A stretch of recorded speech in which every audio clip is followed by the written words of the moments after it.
pessoal, sou a professora Miriam. Nós hoje estaremos falando sobre algumas dicas para uma boa prova de geografia no Enem. Então nós vamos estar vendo algumas questões relacionadas a como você vai se comportar no momento da prova.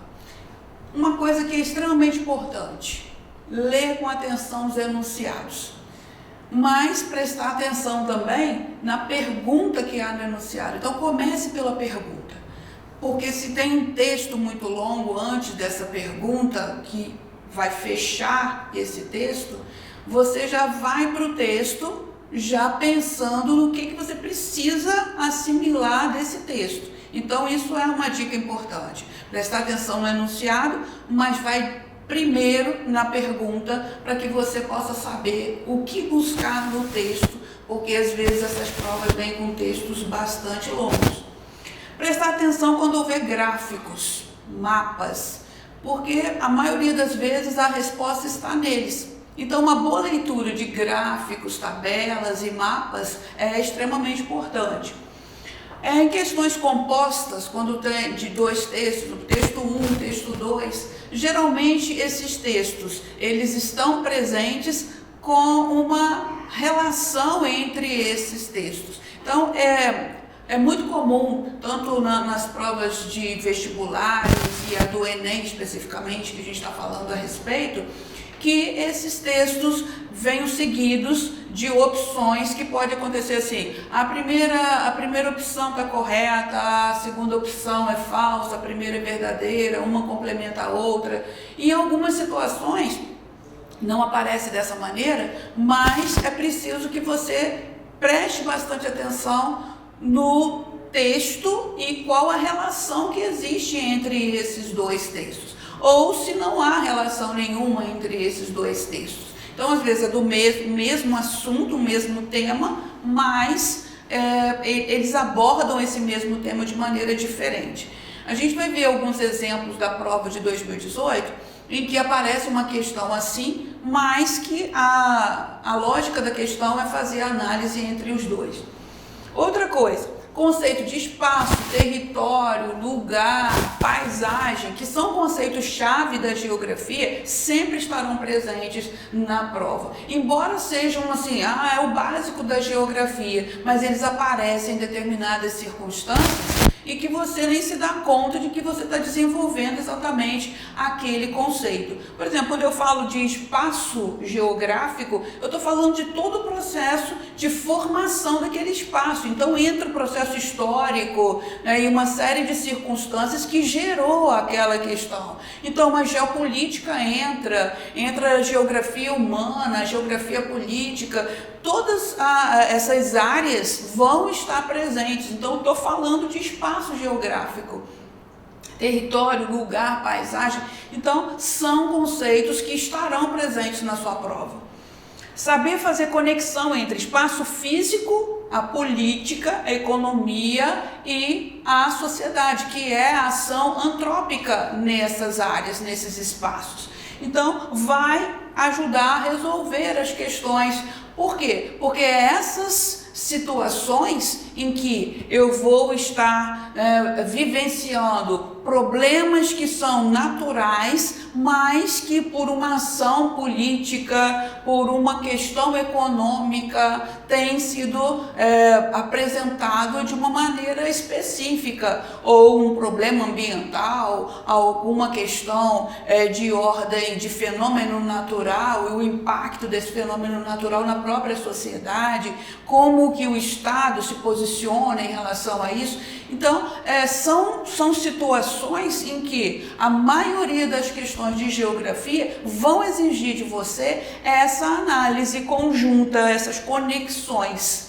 E a gente vai falar sobre essa questão também. Esforço e dedicação será algo extremamente importante para o estudante do Enem. Então vamos às nossas dicas. Voltando um pouquinho aqui. Principais temas do Enem de 2018, eu quis trazer para vocês, para que a gente pudesse analisar essas questões. Aqui a gente vê a foto que mostra, aqui a gente tem a América do Sul, a América do Norte, África e uma área que está sendo afetada por um ciclone tropical.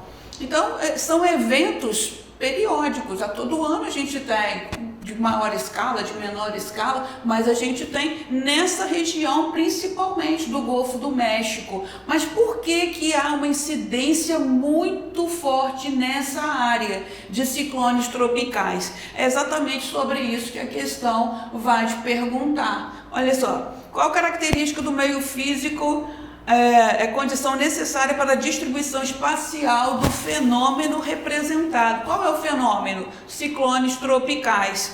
Então, se existe a parte continental e uma parte de oceano, e a gente sabe que a formação dos ventos se dá a partir das diferenças de pressão atmosférica, isso daí já vai eliminar a primeira. Cobertura vegetal não seria. Barreira orográfica, ou seja, montanhosa, também não seria. Olha aqui, a letra C. Pressão atmosférica. Então você conhece o conceito. Como é que se formam os ventos? Os ventos se formam a partir da diferença de pressão atmosférica. Então a única opção verdadeira seria essa. Não precisa nem olhar o resto.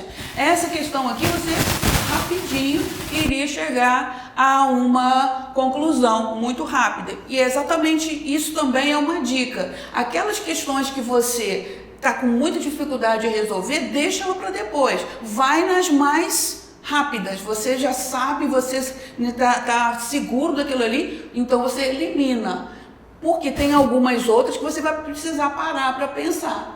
E principalmente quando você vai ter uma prova de redação, né, naquele momento de fazer a redação, você vai precisar de um tempo maior. Então, quanto mais rápido você conseguir eliminar as questões objetivas, melhor, porque essa prova vai ter tempo para você terminar e marcar cartão resposta e entregar. Então, tem muita gente que faz uma prova boa, mas na hora de passar a resposta para o cartão se enrola porque o tempo esgotou. Então é importante que você também pense dessa maneira. Dá uma olhada em todas as questões, aquelas que você tem segurança, faça rapidamente e vai para as outras que você precisa parar um pouquinho mais para pensar. Lembra que eu falei sobre a questão dos dois textos? Essa questão aqui é um exemplo. Eu tenho o texto 1 e o texto 2, mas eu estou falando de quê? De dinâmicas atmosféricas. Olha os mapas, é importante observar os mapas. Está falando aqui sobre a questão de que ambientalistas têm alertado para o fato de que a água doce ser um recurso escasso no nosso planeta. Desde 2014, o sudeste do Brasil adquiriu uma clara percepção dessa realidade em função da seca. Nós vivemos um processo de racionamento de água. E o texto 2 já vai tratar mais sobre a questão de transporte, de umidade da América do Sul, leste dos Andes, é toda uma dinâmica atmosférica atuando nessa região. Diminuindo a chuva, automaticamente eu tenho menos disponibilidade de água doce. Então, olha só a perguntinha. De acordo com as informações apresentadas, a seca de 2004 no Sudeste teve como causa natural, o quê? Constituição de frentes quentes barrando as chuvas convectivas. Chuva convectiva não acontece no Sudeste. Chuva convectiva é própria da região amazônica, por causa da proximidade da linha do Equador. Então, esse tipo de chuva não aparece no Sudeste, então já seria eliminado. Formação de anticiclones impedindo a entrada de umidade. Aí eu tenho que partir para o mapa. Olha só. O que seria anticiclone? Seria aquele movimento dos ventos a partir das diferenças de pressão atmosférica. O mapa está mostrando claramente isso aqui. Né? Olha aqui, a região do Sudeste brasileiro sendo atingido pelo anticiclone. Então, o mapa já está te dando a resposta da questão. As demais, presença de nebulosidade, avanço de massas polares para o continente e baixa pressão atmosférica no litoral. Então, eu tenho logo no mapa, eu li os textos, eu observei o mapa, eu já tenho essa possibilidade de acerto nessa questão.